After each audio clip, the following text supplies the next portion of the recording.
we go about our day just like computers are a thing, but like we tricked rocks into doing math with lightning, and that's amazing. And essentially what we've been doing ever since is like coming up with ways to express not just to the computer, but like, what is the classic quote that like software is only incidentally for computers to run, but primarily for humans to read. I think it's from SICP or something like that, the structure and interpretation of computer programs. But anyway, this idea that actually software, yes, it is for computers to do what we say, but it is also just as much for us to collaborate with each other, to be very explicit about what it is that we are trying to define as behavior, data, all of these things. So again, it just like opens up this huge world for me.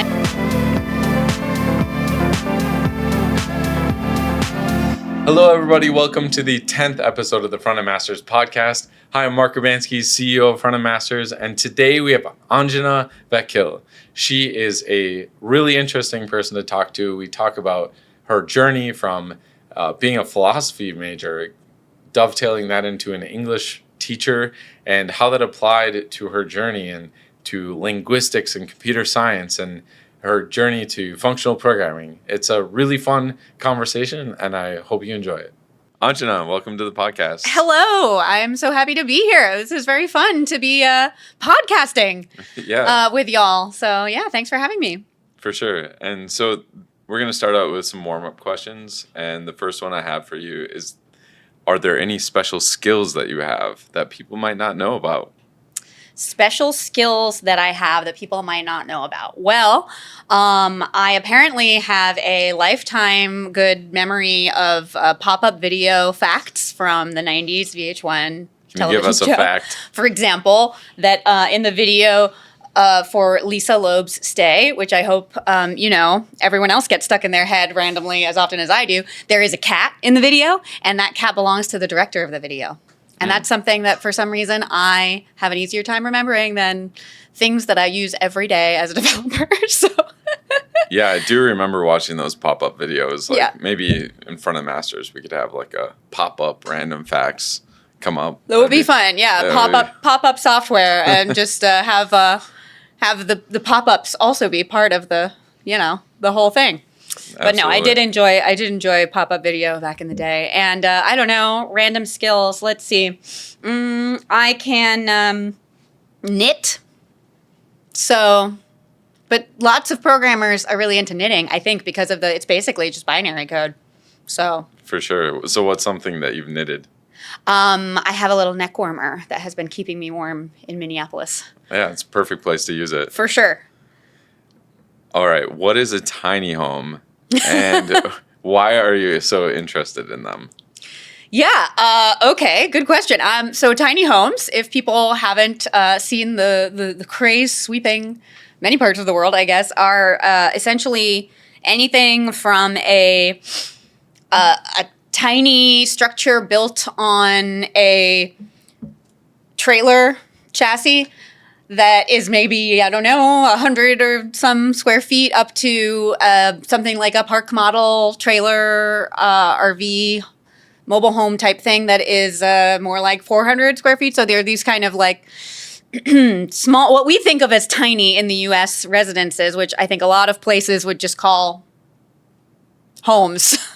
And the interesting thing about them is not only are they like a home that you can tow from one place to another, theoretically, if you are someone like me who seems to be extremely challenged at picking a continent or place to live, that might be of interest, but also, especially in places where we have a lot of pressure that the housing crisis is real and affecting tons of people, especially like in the Bay Area where I've been based for quite a while.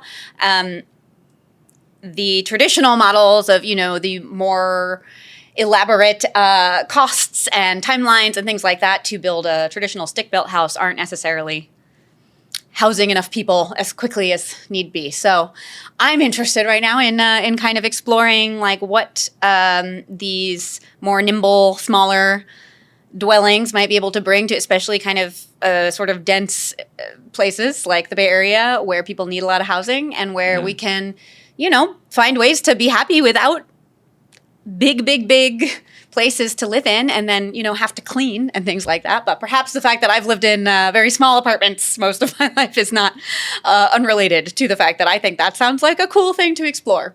Yeah. So are you going to build one for yourself or? I'm exploring it. Yes. Okay. Trying to figure out how to hopefully build one, not just for myself, but also take advantage of some of the recent, what I think are great changes in Oakland and some other communities in the Bay Area's housing laws to allow for more non-traditional dwellings like this, sure. to see if there's some way that, I can take my privilege and my, my comfort as someone who is in the tech industry in a place where it is increasingly difficult to survive if you are not, and hopefully build maybe a tiny house for myself, but also hopefully for maybe a couple other people. So yeah, that'd be awesome. Working on it, and we'll see what happens. Very cool. All right, next question. What is something absurd that you like doing? Other than writing JavaScript?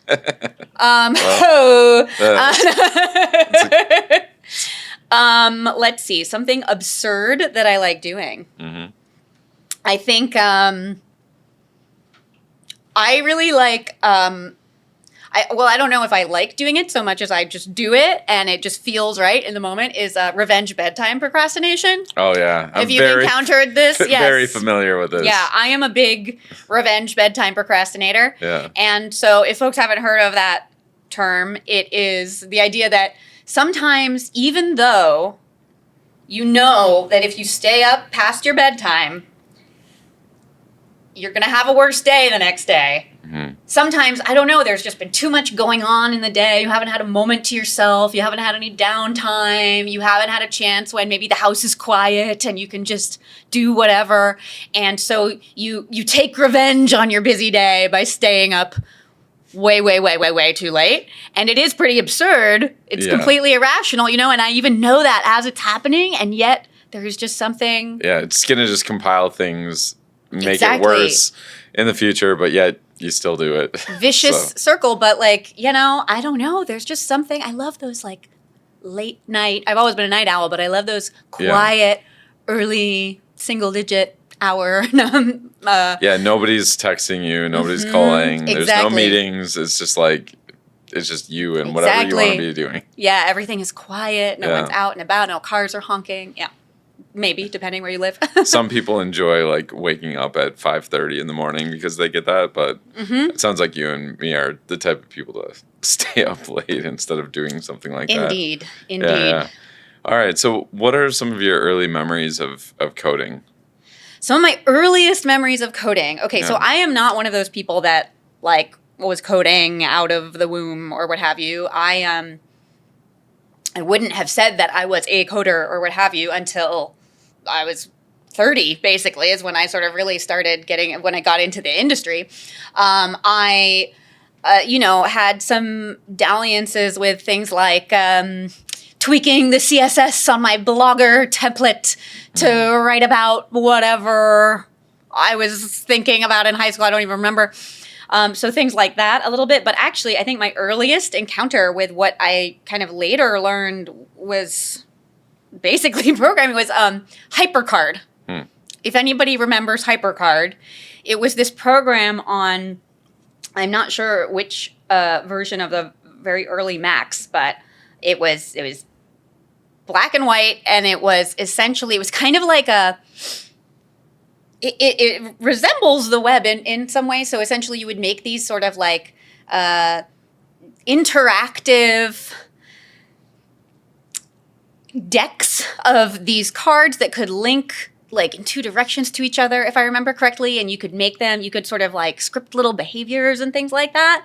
And so you could do essentially a kind of a PowerPoint if you wanted to, but you could also do something that's kind of a mini web experience before that was really happening. And I mean, I was a kid, but we had one of those computers at school, and I just remember having endless fun with it. And I think there's something so compelling about a system, and sort of going back to those, which I later learned in life, some of these these ideals of the early personal computing days, right? That we would all be able to really customize our experiences for how we interact with our computers, what our operating system is like, what our ideas of data and links, and how pieces of information or pieces of buttons and graphics and things like that are interrelated to each other and dependent on each other. And I think it was, in retrospect, like really great to be exposed to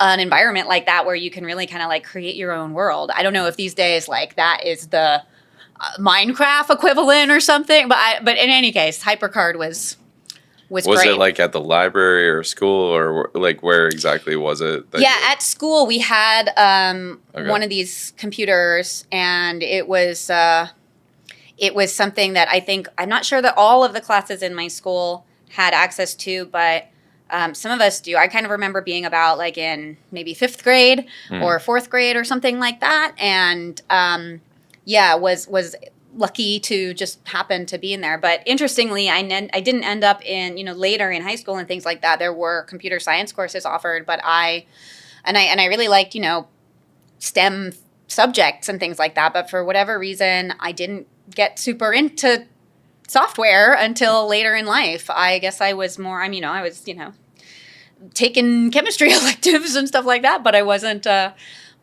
programming yet. But Got it. yeah, I think like also with human languages, there's something about being exposed to them early and being exposed to the idea that there are different ways of doing things and different ways of conceiving of telling a computer to do things that. I remember in some sort of like woodworking or shop class that they had like a ability to make kind of like cartoon kind of scenes or something. I don't know. It was in the early Mac, and I remember having like a pickle guy. I made a pickle cartoon, and he like walked across the screen. Anyways, it was something awesome. it was something really simple, but those early experiences. Yeah, exactly. And I think there's something so cool about like, especially when you're young and you don't really know what your like powers are, and you're sort of testing like, what can I do? What can I like? What influence can I have on the world? There's something so just mind blowing about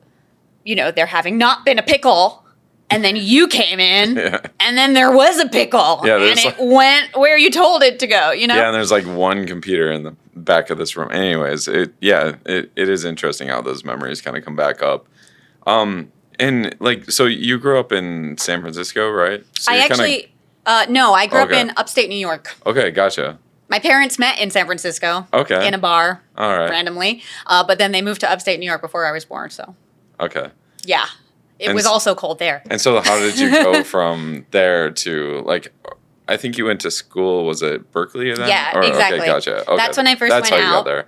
I went out to go to school at UC Berkeley, which I honestly only applied to because my dad went there, and I was trying to, appease him, at least apply and see. But then when I went out to visit, I was just like, wow, there's an energy, there's like a sunshine, an interesting, engaged vibe in the campus and things. So I ended up going there, and a bit better weather than a little bit better weather than upstate New York. Some months out of the year. I still would not recommend. Berkeley's better, but San Francisco is not a place I would recommend to people for its climate. But anyway, the thing that was interesting is that even though I was in the Bay Area, like from, I was 18 or so when I went off to college, but I even tried a computer science class in school, but I ended up just really not feeling that sense of like community and collaborative learning and things like that, neither in that computer science course that I tried and then dropped because I felt very isolated and dry, but I also had that experience I started off college as like a molecular biology major and just found it, I don't know, it wasn't the kind of communal learning experience that I was hoping for just for some reason. And so I ended up taking some elective classes in the philosophy department, and one thing led to another, and I graduated with a degree in philosophy, which I later found out was actually super useful for a career in, involving computers, which are logic machines, and we learned a lot about formal logic and things like that. So things like the lambda calculus I got exposed to before I was writing any code, and so anyway, this all led to a situation where I lived in the Bay Area long before I was in the tech industry, and so now I am, sort of seeing another side of things. Yeah. How did you make that transition from like philosophy to code? Completely randomly through a series of disjointed nodes in a graph, if you will. So let's see. So I after college was working as a language teacher, as an English as a foreign language teacher, and I've always loved foreign languages. I also minored in French when I was in school. I've always loved like just being exposed and learning about languages, even if I don't learn to speak the language.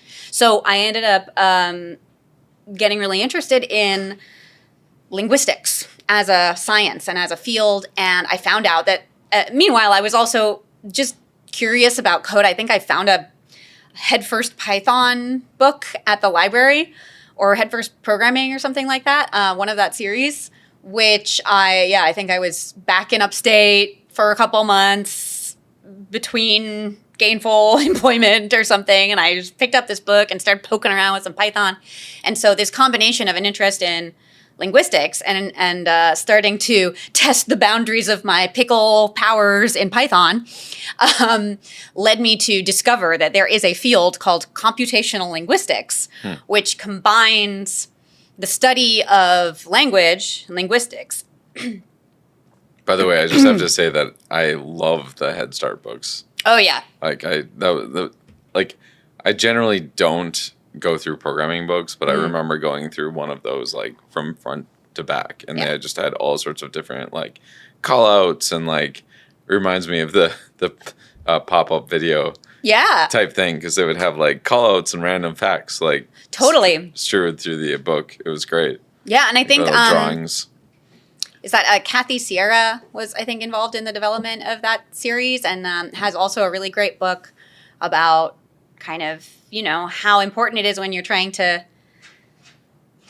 teach somebody something or build something for somebody or anything, to keep in mind that like you're trying to make them have a great experience and not necessarily tell them how great Python is or whatever, but to like help them realize all the cool stuff that they can do with it and how much power it gives them. So I love that series too. Highly recommend for anyone that wants like a gift to a friend that has been talking about maybe starting to learn to code or something like that. So computational linguistics. Yeah. So computational linguistics is a field that I did not know existed, that essentially is a huge umbrella term that combines a lot of different areas, but can be anything from essentially something that has to do with human language and something that has to do with computers. So it could be, for example, using computational methods to do the scientific study of language and how languages work and analyze linguistic data.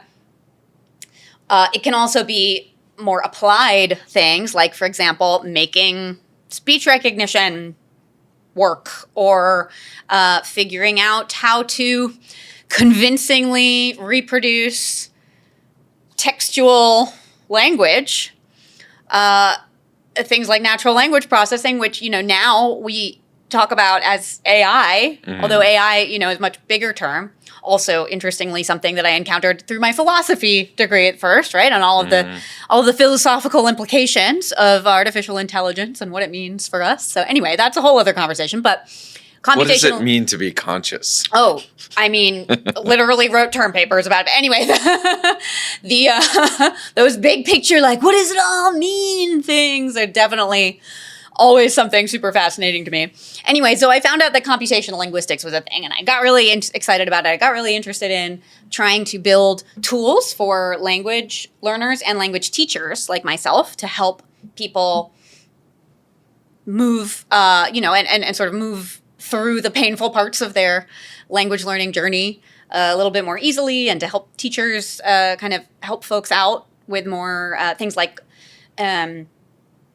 computer feedback on your pronunciation errors and stuff like that. So I went to grad school. I went back to school. I did a master's in computational linguistics, and that's where I fell in love with software development, because I found that as much as I love linguistics and everything, I loved writing the code that I needed to do the research that I was trying to do for my degree, more than I liked actually doing the research. And so I took my first like software engineering course there. We were allowed to take an elective or two with the computer science department as an exchange. And I took a software engineering course that I think a lot of the CS majors were unhappy to have to do, of where you get kind of this like fake job assignment and you have to do a group project where you have a client, in our case a professor from another department at the university, who wants you to build a thing, and so you get the requirements and you have to go through and really, create a piece of software to this specification, if you will. And I think a lot of the CS majors were like, groaning, like, I don't want to do this, I just want to, and I was just like, yeah, this is cool. You have a problem and I get to solve it by like writing some Python. And we built like, I don't know, this is random, but we built like I learned what genetic algorithms are. And we built like a genetic algorithm for crowdsourcing sort of evolution of 3D avatars so that they could become more and more emotionally perceived as like closer to human emotional states. And anyway, it fascinated me, and it really exposed me to like how interesting, I guess, the philosophical side of. Sounds like a tool that like Mark Zuckerberg needs. Sorry, go ahead. But yeah, so I don't know. That's where I kind of like got really interested in software development and in and things like programming paradigms and things like whatnot. And from there, I found out about this place called the Recurse Center, this magical community based out of New York, recurse.com. And that is where I really entered the tech industry. So that's kind of the Gotcha. So the long of the transition. So it was your master's program. You took this computer class or a programming class. And and I was writing Python, pretty much every day for 2 some odd years to do like this research. There was a lot of kind of data processing and data analysis and things like that. And then from there, I kind of started realizing, then there's things like web stuff for Python, web things. I started playing around with different programming languages because I wanted to extend the research done by those people who had used, a Microsoft.NET ecosystem thing. So I guess I'm going to write some C# right now. That's the easiest entry point I can find for this. And then, that leads me to now there's some other tool that I'm trying to integrate with it, runs on the JVM. And so I need like a JVM style, a language that runs on JVM to be able to interact with this. And so I started learning about all of these different languages, and it similar to my interest in human languages, just the variety and their different approaches and underlying models and all of that just really sucked me in. So very cool. Here I sit. And then you said you found the Recurse Center. What is that? And could you explain how you found it and like what is it? Yes. Okay. Well, the how I found it is essentially during one of my notoriously absurd bedtime procrastination revenge sessions, I was deep in some rabbit hole of looking at sites from some Code for America project or something that led me to somebody else's blog, that led me to somebody else's project, that led me to a little link at the bottom of somebody's website. I honestly don't even remember what now, that just said, built at the time it was called Hacker School. They later rebranded to Recurse Center. And I happened upon their website. I started reading about it. And so what it is, and again, recurse.com, go check it out. It's described as a programming retreat, sort of like a writer's retreat, but for coders. And it is also this fabulous community of people who basically have nothing necessarily in common except for the fact that they are all interested in advancing their, whether skills or understanding or language repertoire, learning more about computers, and doing so in an environment that is a carefully crafted place that's extremely psychologically safe and extremely socially accepting, so that all of the things that often get in the way of us learning more about computers, like, for example, a lot of the social isolation and being like literally the only woman in the room or the only person of your skin tone in the room or whatever it is, that, for example, like I was turned off of a computer science class in college for these, kind of social and psychological reasons, to try and eliminate as much of that as possible so that we can all just like nerd out and learn from each other and work on different apps or different projects, or maybe diving deep into research papers, or teaching ourselves Git by reproducing it, or whatever it is, whatever it might be, all kinds of different projects. So again, as a sort of a lover of variety, as it might be becoming clear, I found this community just like super inspiring and super interesting. And what's fabulous about the Recurse Center is it's not a boot camp, it's not courses, it is a completely self-directed place. So there are no teachers, there are no classes, there's no curriculum. It is also very interesting to see what people do when kind of left to their own devices in this way. And it's also a place where essentially, because there's no courses and nothing, it's free. There's no tuition. There's no courses to be paying to take tuition for. But the way that they make their money is by helping companies that want very curious, self-directed, eager to learn people match up with those people that are coming out. So as a person who was just trying to, get a foot in the industry, it was also amazing to have their support and their career services. Because they essentially, that is their way of funding all of this, is to place people at jobs, and then companies that, again, know the value of having a really interested and eager to learn and eager to teach community be part of their team, are willing to. Yeah. Yeah. That seems really cool. So is there like an application process where you have a project in mind that you're coming in there and like a check-in or anything like that? Or is it just career services and you just show up there for a couple of months and work on something cool? Well, at the time it was like 3 months, all were these batches, they call them. I think now you can also do shorter batches, 6 weeks and things like that. But the idea is that essentially there is a bit of an application, but it's not, it's not like you have to be this JavaScripty or this C ++y or this whatever to enter. It's like anybody who's done some kind of, coding, like not necessarily learning the very, very beginning of having never written a line of code before, but they had sort of a few different sample projects, or sort of almost like a take home that you could do. It could be anything from like something very complex and low level that I honestly just sort of glazed my eyes over at that point. I didn't know how to do any of that. To like my intake project was something like building a tic-tac-toe game on the command line or something like that. And what they're really looking for is not like how good is your code, but more when you come into an interview and do pair programming with someone, how does that go? And are you able to, express what you intended the program to do, what the program's actually doing? Are you able to take, suggestions from maybe a more experienced programmer, or someone who's maybe even less experienced and is asking questions about it? Are you able to share knowledge?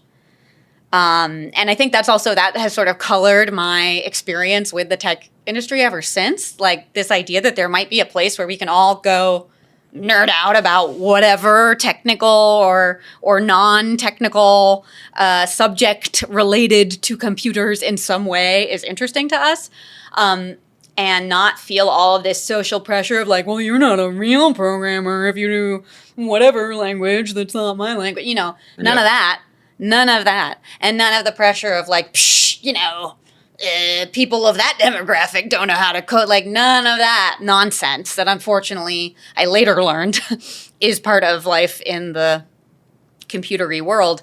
I think that has sort of gave me a certain optimism about how things could be, that has, for better or worse, kind of been, something that... there are environments where you can thrive and learn and grow, and that's awesome. That exists, and if we are not experiencing it, that we need to like find those people who are creating it, like the Recurse Center. Like, I'm a huge fan of what they're doing and the way that they have kind of made this amazing environment for this. So huge shout out if any other RC folks or RC alums are out there, or RC staff members, like, thank you for all you do. But also the idea that essentially it is a huge difference to be doing, I think there's this vibe in software development sometimes, and in the computer science world especially sometimes, like, that all that matters is the code. All that matters is like the proof that you're showing, or the lines of code that you're writing. But I think it is totally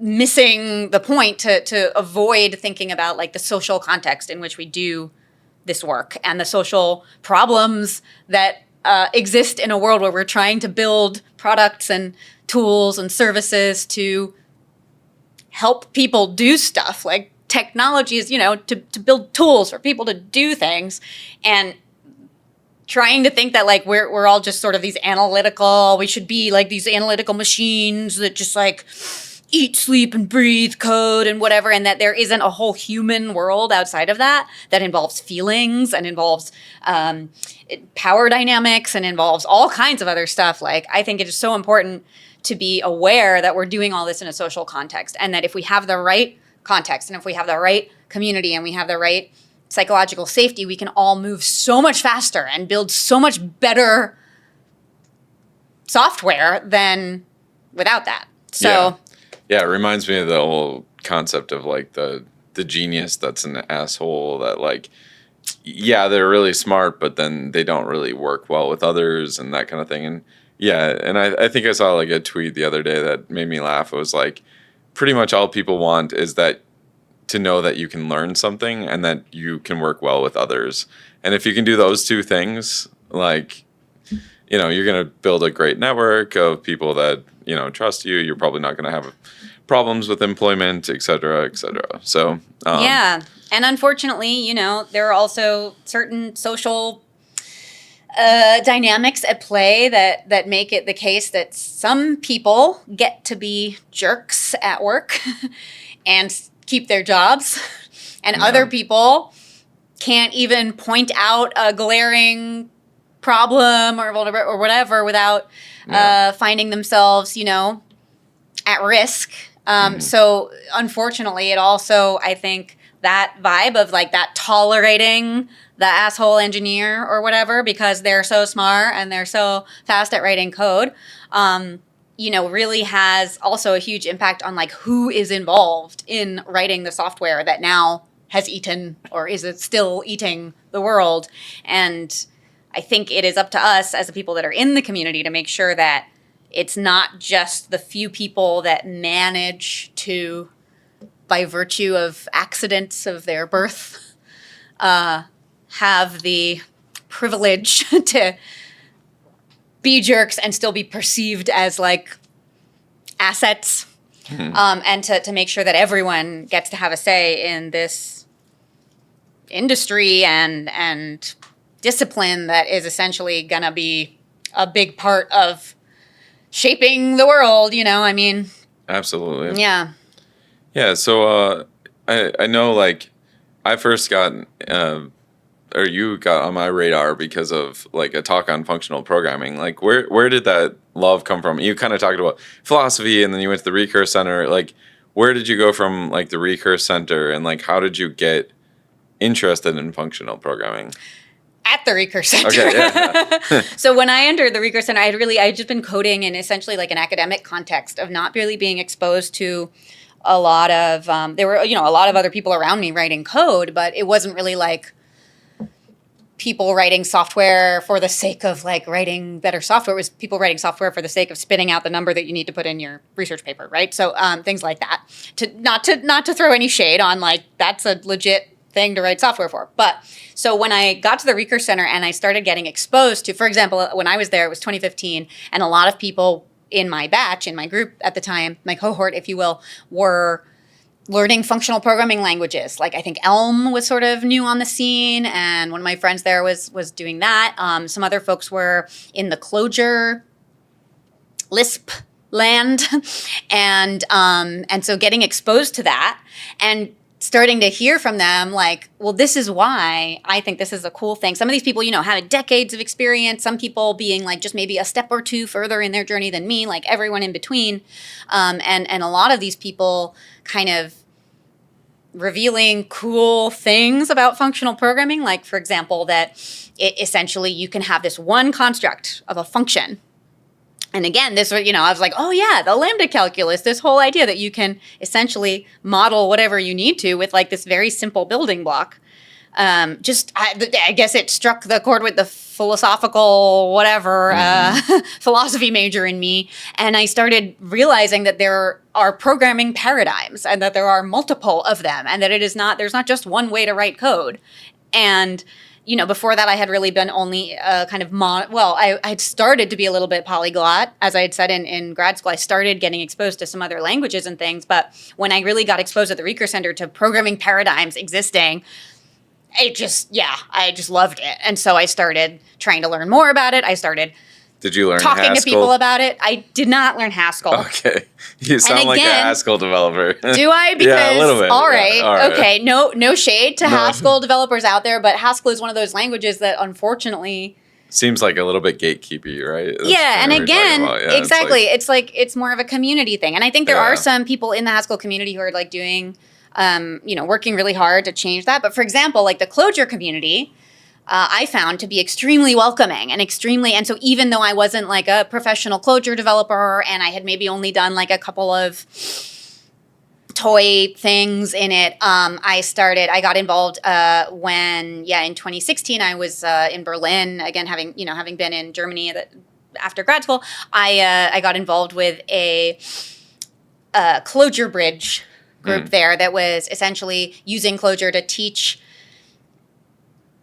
women and gender minorities, so non-binary people or people of other non-dominant socially genders, to really just very, very I've heard first of Clojure steps. Bridge. Yeah, and it was based on like there was the Rails bridge in the Ruby world, and there's all kinds of these different bridges now.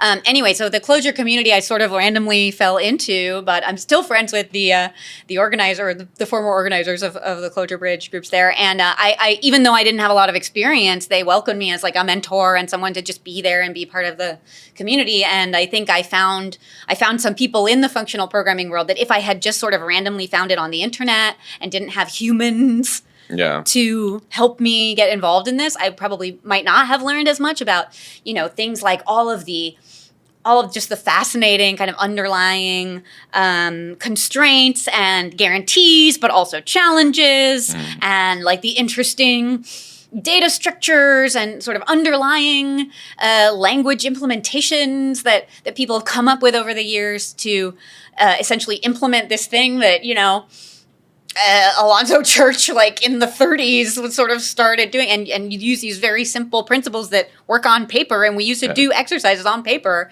in semantics classes and things like that. It's very akin to math, right? It is. In that you have like building blocks that you can kind of build up into something larger. Yeah, and I mean, arguably, like what we're doing with computers is we're essentially like we've all. Someone once put it. I think there was a tweet or something that like we've all we go about our day just like computers are a thing, but like we tricked rocks into doing math with lightning, and that's amazing. And essentially what we've been doing ever since is like coming up with ways to express not just to the computer, but like what is the classic quote that like software is only incidentally for computers to run, but primarily for humans to read. I think it's from SICP or something like that, the structure and interpretation of computer programs. But anyway, this idea that actually software, yes, it is for computers to do what we say, but it is also just as much for us to collaborate with each other, to be very explicit about what it is that we are trying to define as behavior, data, all of these things. So again, it just like opens up this huge world for me. And so for me, this kind of level of this like higher level abstraction of thinking about programs and thinking about different ways of thinking about programs and that like meta level. I don't know. It's another absurd thing I'm into, I guess. Yeah. I like the quote that code is for humans and not just for computers and like Yeah. you're talking about, which makes you not sound like a Haskell programmer. 'Cause they don't care if other people can read their code.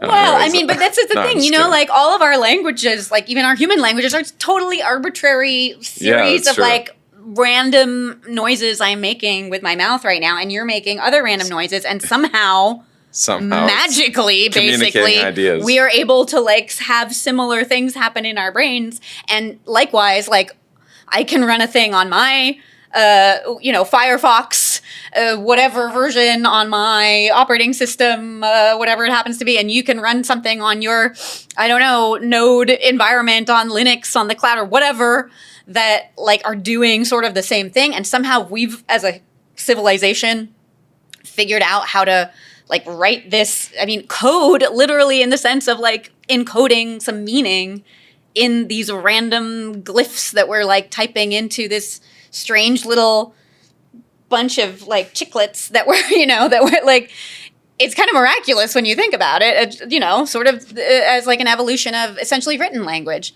And yeah. we beam it to satellites and stuff Oh, back and forth. And we send it to Mars and yeah. whatever. And it's, Yeah. it's, I mean, really, when you sit back and think about it, and I know I'm starting to sound like I just took advantage of some new laws or something in the state of it. But like, what is all the, like, whoa, like, look at my hands and what they can do. Like, I mean, yeah, it sort of is. It is a bit amazing that we have figured out collectively how to communicate with each other and with these machines that we essentially are just a convention that we developed, the same as like chiseling runes into a tablet or whatever. Pretty cool. And the philosophy major and linguist in me is just like always down to talk about that stuff. So I started talking about it a lot, started talking about functional programming and what I've been learning, started talking about all of my like philosophical adventures with like, what is a program and how do different paradigms define it, and ended up super randomly being at an unconference, JS Unconf in 2016, where I very impromptu gave a little talk about how I was learning functional programming in JavaScript, and it resonated with people because I think that type of content, has been, or that type of field, like functional programming, has been so gatekeepy for so long that like a lot of us would really like to learn about it, but don't really see how, or don't really have like, it feels like you have to get a PhD in order to learn about it. So, and from there, I think I met a lot of other cool folks who are sort of down with that accessible introductory vibe. And I really love doing stuff like teaching people, even if it's not functional JavaScript, teaching people, teaching beginners is like a big thing I love, because I think like there's so much we can all learn from each other, especially when we're encountering new ideas for the first time. So that's kind of how I got into that whole situation. Yeah. Pretty happenstance. Yeah, and that talk, it's like millions of views, and I mean, even people who are in the chat today, like in your workshop, were like, "Yeah, I first saw your talk in 2016 on functional programming." But for the internet's sake, I have to ask: did you ever run into OCaml? Yeah. I haven't like written OCaml, but there were some people at the Reeker Center when I was there that were working on it, and there's a couple of companies, like the Reeker Center is based in New York, and there was a couple of companies that were, very OCaml based that would come in for whatever networking nights or something, and so it's very interesting. I don't know a ton about it, but that's just for the internet. OCaml mentioned Teach camera. I don't know what camera to look at. All right. Next, so how did you first like hear about Frontend Masters or start getting teaching here? Did I reach out to you, or I can't even remember? I think how that someone happened. introduced us. Okay. And I'm a little bit struggling to, I want to say it might have been Sarah Drasner. Could be, yeah. Because we had met at a conference in Romania, I don't know, some years ago. And I'm, a huge fan of her amazing work, as I think the entire rest of the world is. Yeah. So Absolutely. shout out to Sarah. Yeah, Sarah. Sarah, who does share a lot of amazing content and work and learnings and teachings with the rest of us. So thank you, Sarah, for all that you do. And now is, driving the web, hopefully. And I would love to see more Sarahs, being in charge of the direction the web takes. anyways, hi, Sarah, and thank you for that intro, if it was you. So if it wasn't Sarah, it might have been Jason Langsdorf. No, it's probably Sarah. I think it was Sarah. And so someone introduced us. And again, this is all just sort of an accident of the fact that I started pretty early in my career going to a lot of conferences. And I was really into that community I don't know, dopamine rush, I guess, that you get when you're like in a room of physically of like people sharing ideas and also having those really good, conversations about these things. People care about languages and paradigms and social constructs and all sorts of things, right? Yeah, and so I learned, and so then we chatted and we talked about it would be cool to do a functional JavaScript intro course, that sort of thing, and it's just, it's another great community, right? Like this vibe that essentially all of us can come in with whatever our background is or is not, and like come in and learn new skills and share learnings from all types of different software development. I mean, front end is just a tip of the iceberg, right? So absolutely. So no, it just it's been great to get to know this team, community, platform, all of the above. And I think it's also really awesome that, as much as I love being physically in the room with people, and I love, and I love connecting with people like that. And I have also been very lucky to be through, again, total accident in places like San Francisco and Berlin, where there are these large in-person communities, and I have the physical privilege to be able to like walk out of my home and like go to a meetup or whatever it is, which again, if the lockdown years taught us nothing, it should be to value whatever physical and social capabilities we have, and to really not take that for granted.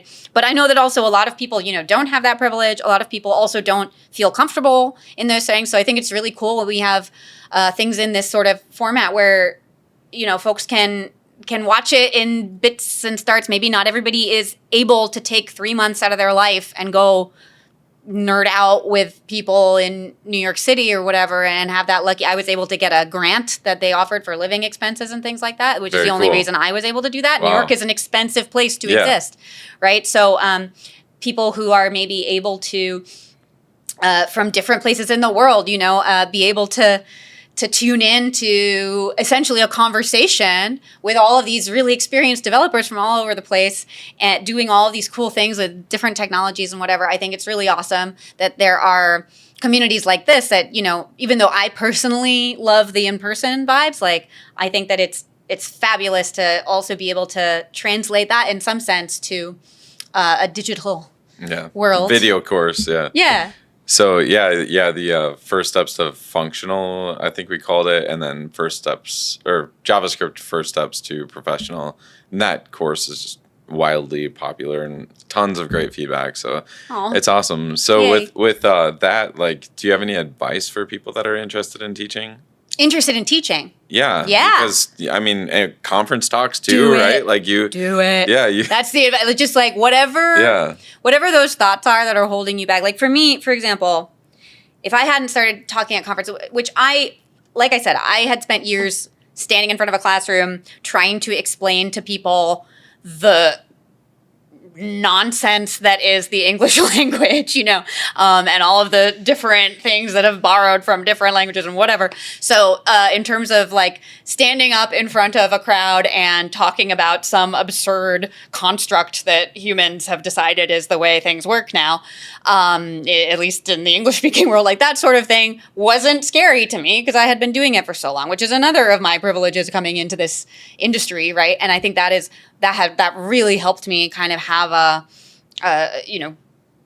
accelerated, if you will, kind of entry point into the industry and the talks that I gave, pretty much every full-time software job that I have had has been either directly or indirectly related to a conference talk or a network situation where someone I know introduced me to someone, or basically I spoke about something and other people were like, yeah, that's cool. Let's talk about that. So I would say if you ever have that thought in your mind of like, oh, I wonder, maybe I could give a conference talk, or maybe I could make a YouTube video, or maybe I could teach a workshop on Frontend Masters, or whatever it is. Maybe I could write a blog post.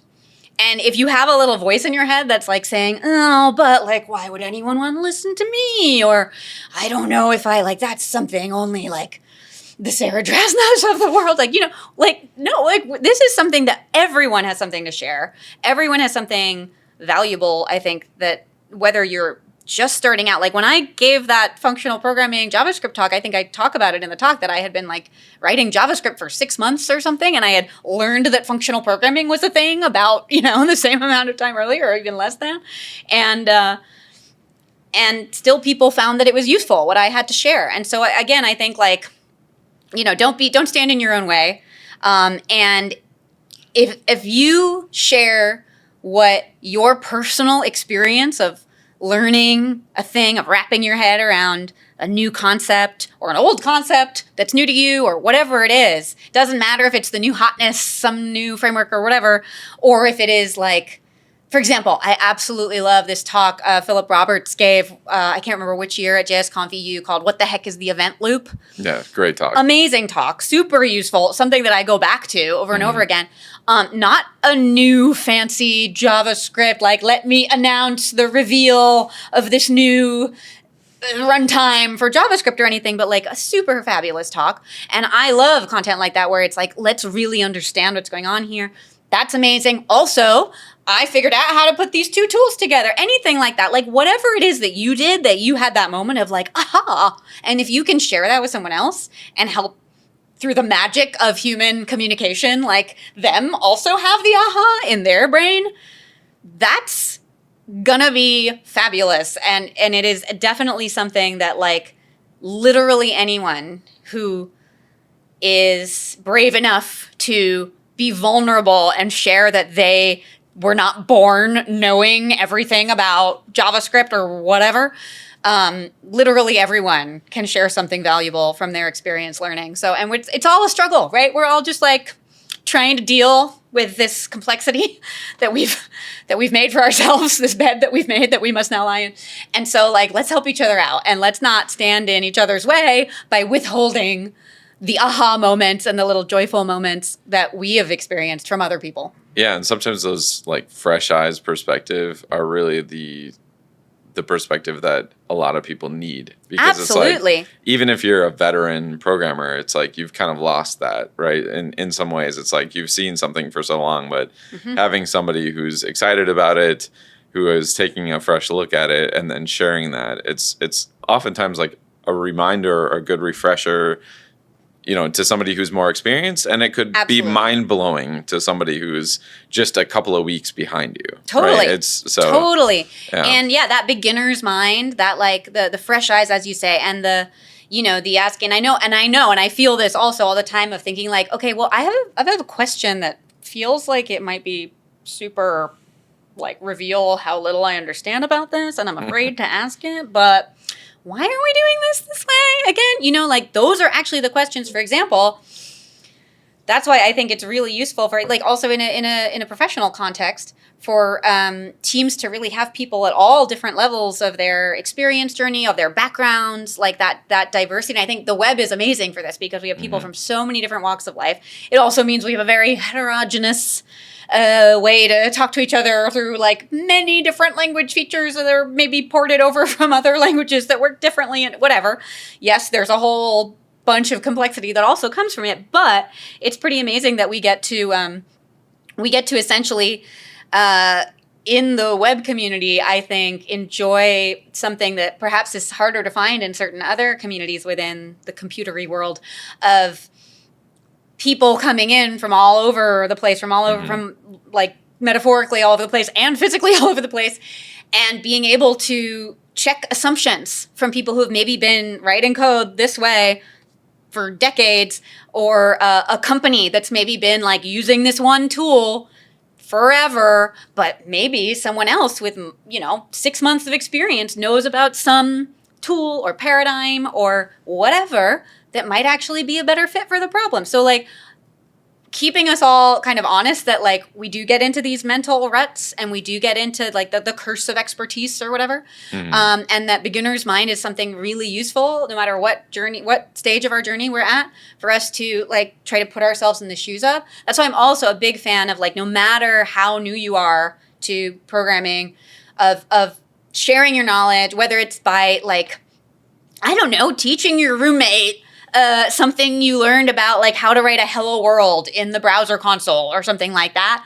Or, I don't know, writing a blog post about how you deployed your first GitHub Pages site or something like that. You know, whatever it is, like being able to like take that freshness and take that sense of adventure, I guess, and sense of the fact that none of us were born knowing computers, you know? Yeah. So we always have something that is just kind of a convention of the humans made up. And why not ask ourselves the big picture questions of like, why? What is the program? What is the function? And is it the right thing for now? So yeah. Yeah, and if you're communicating things along the way, you're going to get better at explaining technical concepts.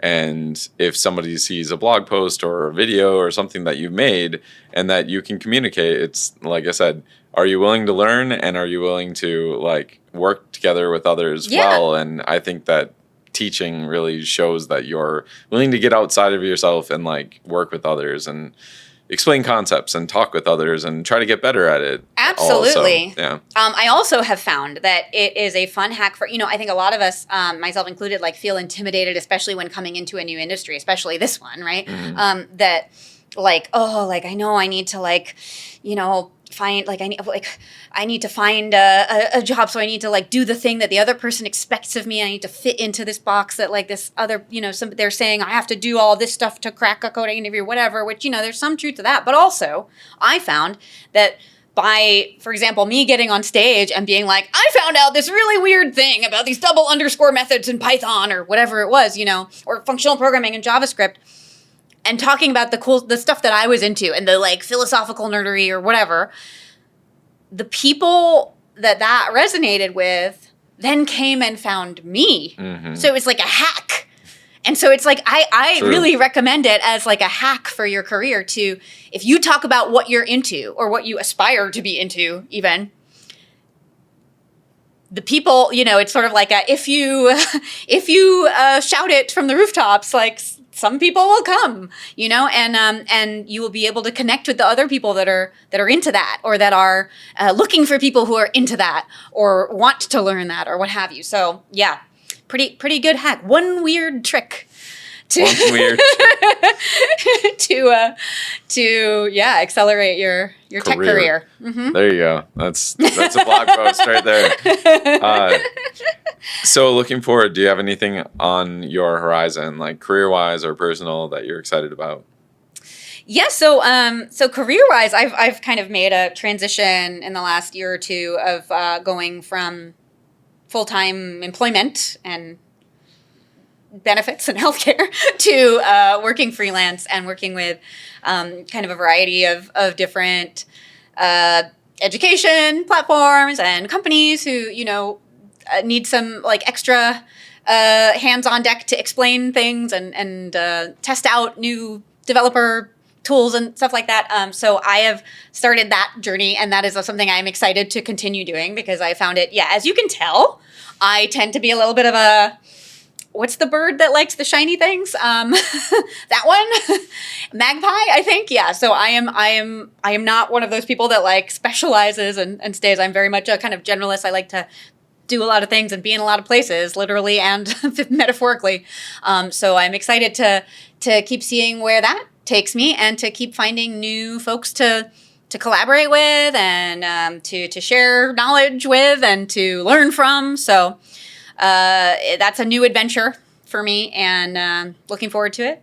And then, I guess I'm also embarking on some journeys into the intricacies of municipal zoning laws and what it means for housing accessibility and affordability in major markets that don't traditionally support it so well with the existing paradigms, if you will, of housing. So I'm also, been doing some offline stuff as well, if you will. And I am also pretty excited about being able to continue to move about the world for like a while. I think the shock of being able to like go outside and talk to people and come to Minneapolis and be in a room with people, as opposed to when I filmed my first Frontend Masters workshop, it was lockdown times and it was me. That's right. Yeah. And a Zoom screen and we the amazing Frontend Masters remote kit out too. Yeah. Crew that came out and was helping with all that. So like I'm just still super excited to keep, moving around, traveling, going to new places. So yeah. The digital nomad type thing. I guess so. Yeah. Or just a kind of vagabond type thing. I guess depends who you ask.